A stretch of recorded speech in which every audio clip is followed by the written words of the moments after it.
ज्ञान प्राप्ति इस चैनल में आप सभी साधक मित्रों का स्वागत है।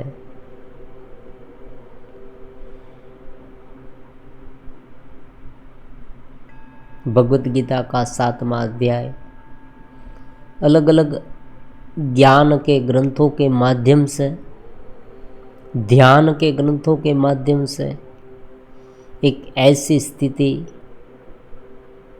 एक ऐसा भाव जहाँ पर सहज रूप से होश में रहकर, साक्षी में रहकर सब क्रिया आसानी से हो पाए, नृत्य से आनंद की अनुभूति सहज हो पाए। सभी कर्म जो है वो कर्मेंद्रिय द्वारा जो होते हैं, आँख से हम देखते हैं, कान से सुनते हैं, वाणी, वाक इंद्रिया, 5 ज्ञानेंद्रिया, 5 कर्मेंद्रिया,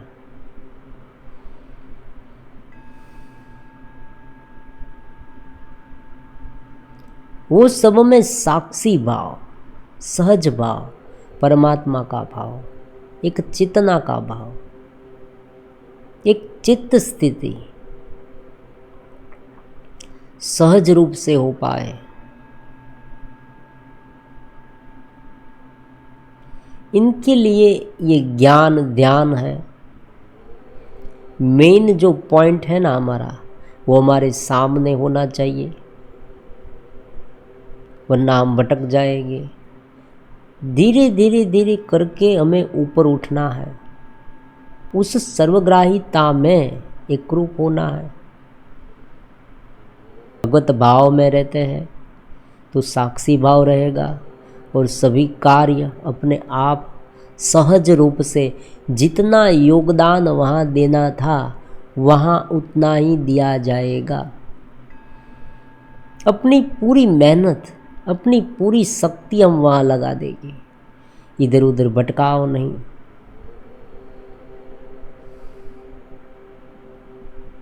बिखरी हुई चेतना नहीं, एक एकाग्रता, एक निरुद्धता, उस सर्वग्राहीता में एकरूप रहकर ये संभव हो सकता है। ऐसा प्रयास हम कर रहे हैं। भगवत गीता के 7वें अध्याय में भगवान ने कहा,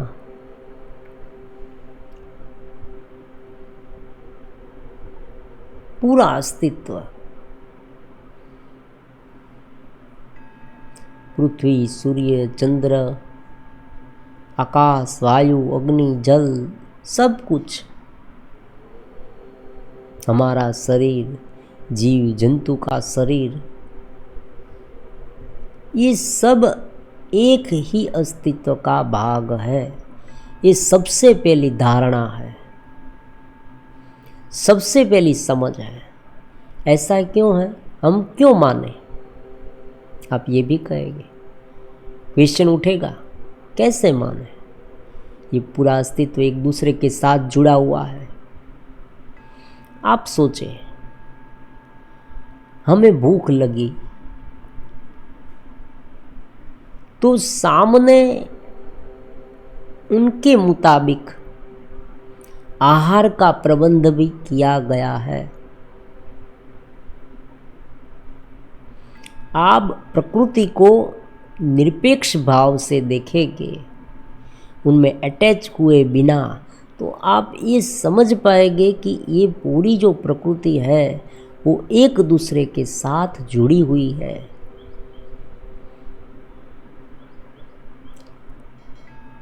धूप बहुत होती है, ताप, सूर्य का ताप इतना तीव्र होता है, तो धीरे धीरे पानी में से भाप बनती है और उनमें से बादल बनते हैं और बारिश होती है। तो उनका मतलब ये हुआ कि जो सूर्य का जो प्रकाश है, वो प्रकाश और बारिश, उनके बीच कोई संबंध है।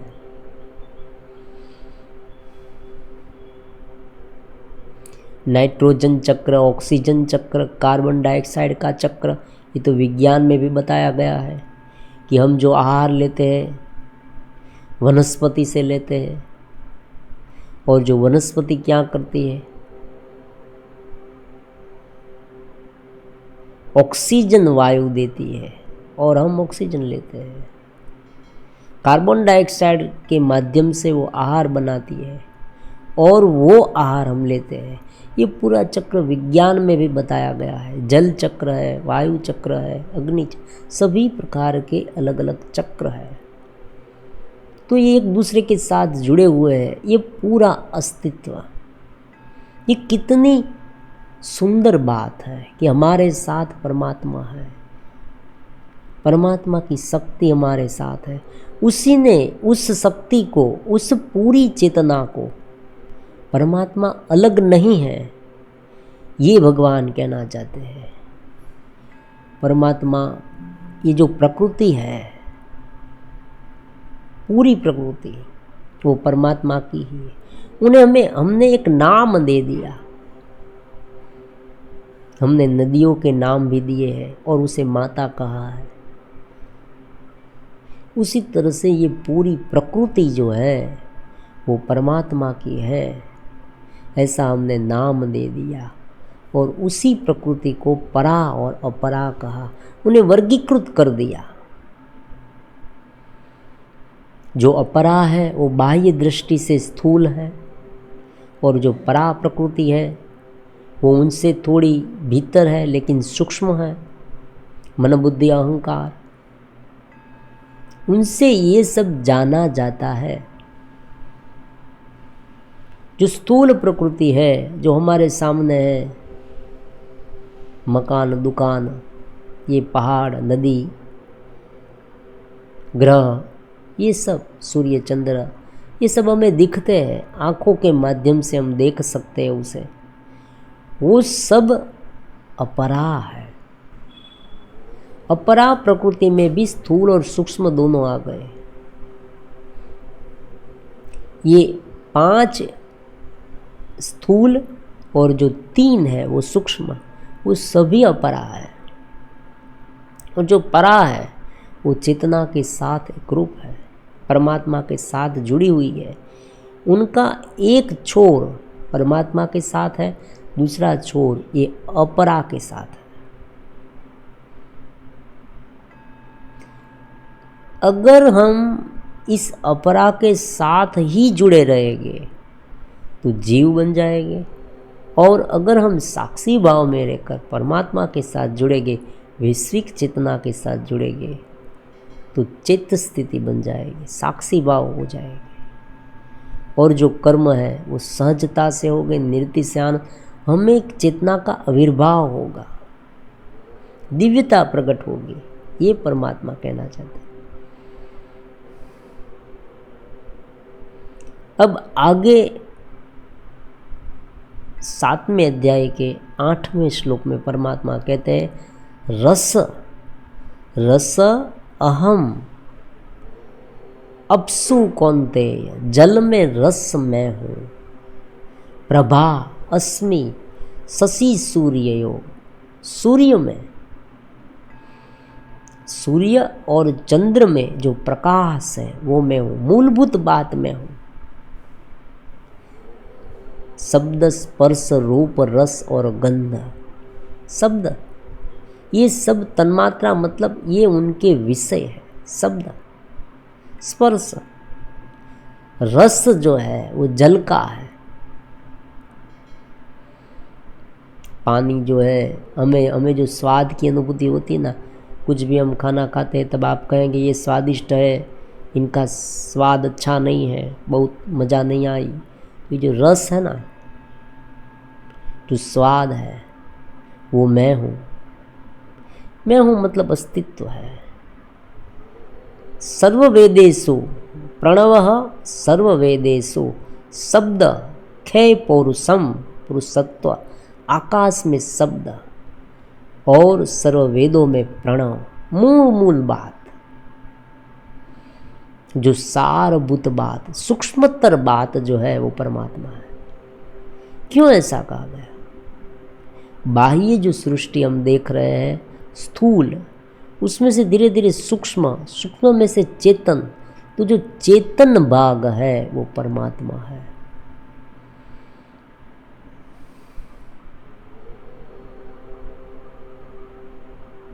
बहुत सारे वीडियो में कभी कभी उनकी चर्चा हमने की है यहाँ पर कि मन सूक्ष्म हो जाता है। उनका कारण ही यही है, मन सूक्ष्म हो जाना और चेतस्मय हो जाना, उनका मतलब है परमात्मा के साथ उनकी लीनता, एक लीनता। बाह्य रूप से अगर वो स्थूल है, बाह्य वस्तुओं से ही वो जुड़ा हुआ है, तो वो कैसा हो जाएगा? स्थूल, गाढ़ा हो जाएगा। मन विचलित है, मन में बहुत सारे मल और विक्षेप है, अलग अलग प्रकार की वृत्तियाँ है, अलग अलग प्रकार के विचार है, इधर उधर की सोच है, ये सब बिखरी हुई चेतना है। तो ये स्थूल होगा। जितना वो एकाग्र होता जाएगा, एक धीरे धीरे निरुद्ध होता जाएगा, भीतर एकरूप होता जाएगा, वो चेतस होता जाएगा, दिव्य होता जाएगा। पुण्य, पुण्य गंध पृथ्वीयाम, देखो शब्द स्पर्श रूप रस गंध का, गंध पृथ्वी का तत्व है। च तेज च अस्मि विभावसो, जीवनम सर्वभूतेषु तपः च अस्मि तपस्विसो, तपस्वी में तप मैं हूँ। पृथ्वी में जो गंध है, पुण्य गंध, पवित्र गंध मैं हूँ। अग्नि में तेज मैं हूँ। सर्वभूतों में जो जीवन है वो भी मैं हूँ। देखा, सूक्ष्म सूक्ष्म जो बात है, चित्त जो बात है, वो सभी परमात्मा है।